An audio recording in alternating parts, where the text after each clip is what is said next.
Hello and welcome to our continuing web series as we continue to focus on different hot button topic issues in education. I want to thank you all for joining me this afternoon. I will keep this somewhat brief. I just want to give you a few talking points and some things to think about as we continue on with the school year. Today I want to talk a little bit about ability-based grouping and ability-based instruction. Whenever I begin to talk about that, I notice, I'm sure some of you have just done it just now without me seeing, I met with either nods of approval or with some eye rolling.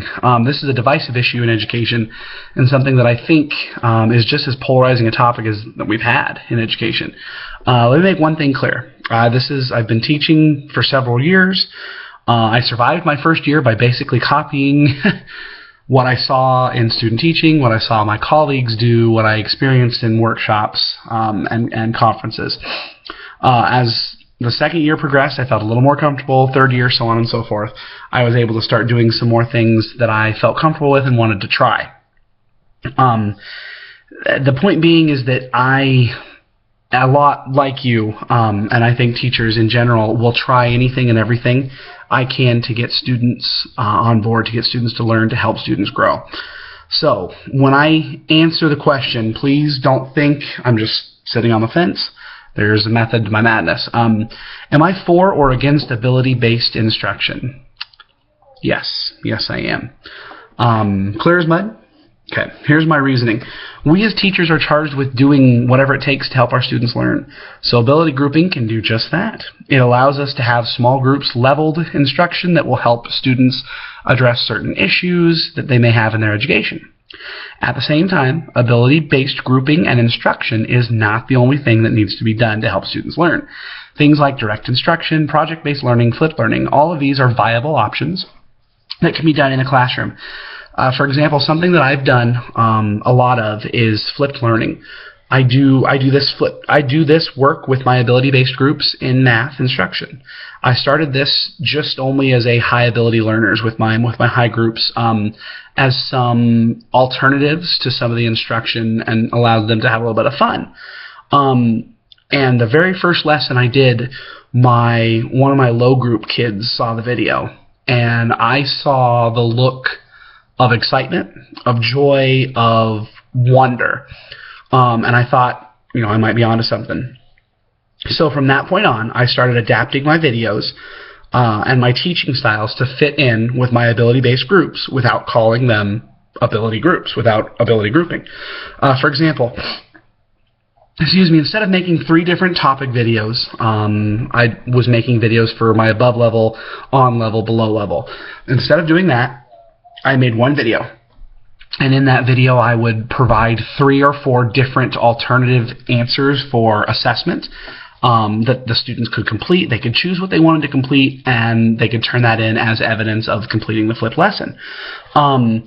I didn't have to label my groups with the levels anymore because the students were in charge of answering the questions that they wanted to. Naturally, the high ability students always, and I mean always, picked the more difficult of the choices of the tasks to complete.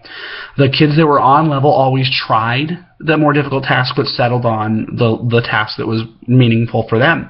And my lower students always tried the task that was on level but ended up settling for the one that was a little bit easier for them. Now, this allowed me to completely abandon my ability groups and my ability group instruction, because I didn't have to have the low group, the middle group, the high group. I could take my groups, I could take my small groups of 6 or 7 or 8 or 9 kids, and I could teach 3 different ways, because all I had to do was see the instruction level based on their responses from the flipped learning.